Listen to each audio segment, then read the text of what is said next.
All right, guys, you're going to hear my Keurig. I've got a Wednesday morning editorial for you, and it comes out of the Bay Area here in California. It's about a cop who life caught up with him. So, and this one I'm doing, I want to ask you up front here, and then I'll do the story. Put a link to it in the description box below. It's quite lengthy, but I'm just going to give you a big chunk of it here. The question I have, though, is this guy being charged because they want to charge him in this incident, or are they charging him for political reasons because of what's going on in the country right now with law enforcement and rioting and looting and protests and all the things that's gone on in 2020? Are they like, oh yeah, we got to get this one too? Is this a dog and pony show? Or are they really charging this guy because they believe he needs to be charged? Let's get into it. Thank you, San Francisco CBS Local, for this story.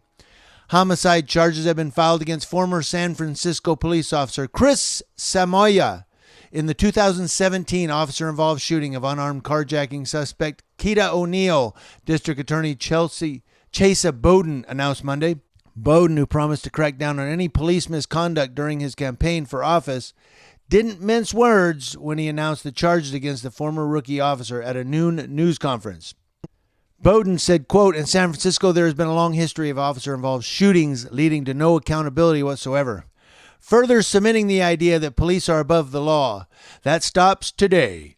Earlier this morning, my office has filed homicide charges against former San Francisco Police Department officer Chris Samoya for his 2017 killing of Keita O'Neill." And you hear how he said that stops today. Is this guy going to take on these dirty cops now? Because he said the buck stops here. This stops today. Is he going to charge more officers? Because you hear what he said. There's been a long history of officer-involved shootings with no accountability. I don't know. San Francisco may have found the man. What do you think? Let's move on. Bowden said it was the first time the San Francisco District Attorney's Office has ever filed homicide charges against a law enforcement officer. Bowden said, after a careful review of all of the evidence and the law, this morning we filed the following charges: voluntary manslaughter, involuntary manslaughter, assault by an executive officer, assault with a semi-automatic firearm, and neglectful discharge of a firearm. The shooting occurred on the morning of December 1st, 2017. Samoya, a rookie who was on his fourth day on the job, and his training officer were among those who responded to a report of a robbery and carjacking on the 1800 block of 23rd Street.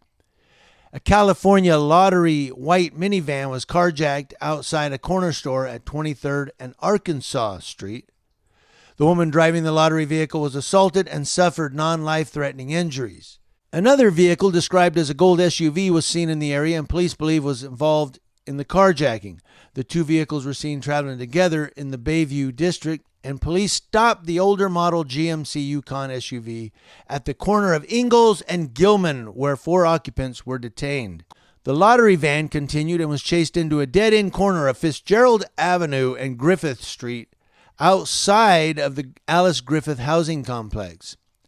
Samoya, who was in the passenger seat of a patrol car that was pursuing O'Neill in the stolen van, had his gun out and was aiming at O'Neill before the patrol car came to a halt, body camera footage released by the police department showed.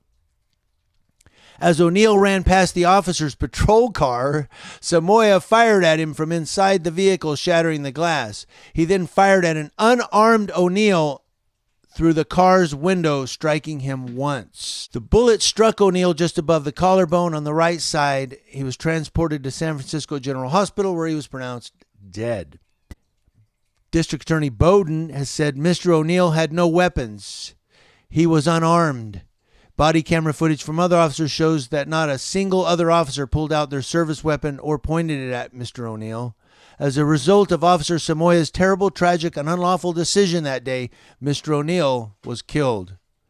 After a 3-month investigation, Samoya was fired from the department, but there was public outcry for further action by the district attorney's office. The family of O'Neill filed suit against the San Francisco Police Department for the fatal shooting 2 weeks after it happened. And then there's a lot more here. His aunt April Green expresses gratitude over the charges. But it goes down some more here. I'm not going to read the rest of it, but I gave you the big chunk of what happened and the fact that they're going to charge this cop. I mean, the fact that he just started shooting at this car, like just because they were chasing the guy for stolen lottery tickets and a stolen van. Now, a lot of people are going to say, well, do the crime. But I don't think it deserved the death penalty. I think this cop overreacted. He was only on the job for 4 days. What was this training officer doing the whole time? Driving the car, right? So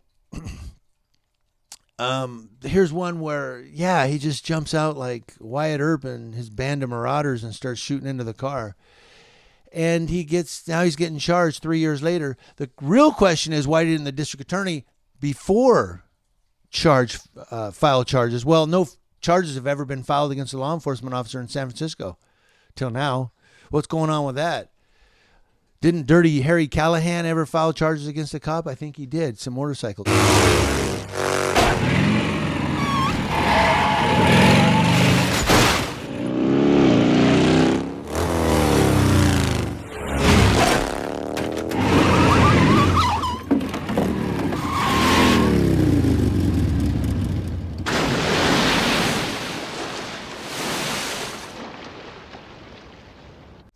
I don't know. Let me know what you guys think in the comment section below. Community Leo Watch, watching Leos. That's law enforcement officers, to include San Francisco DAs who charge cops from coast to coast.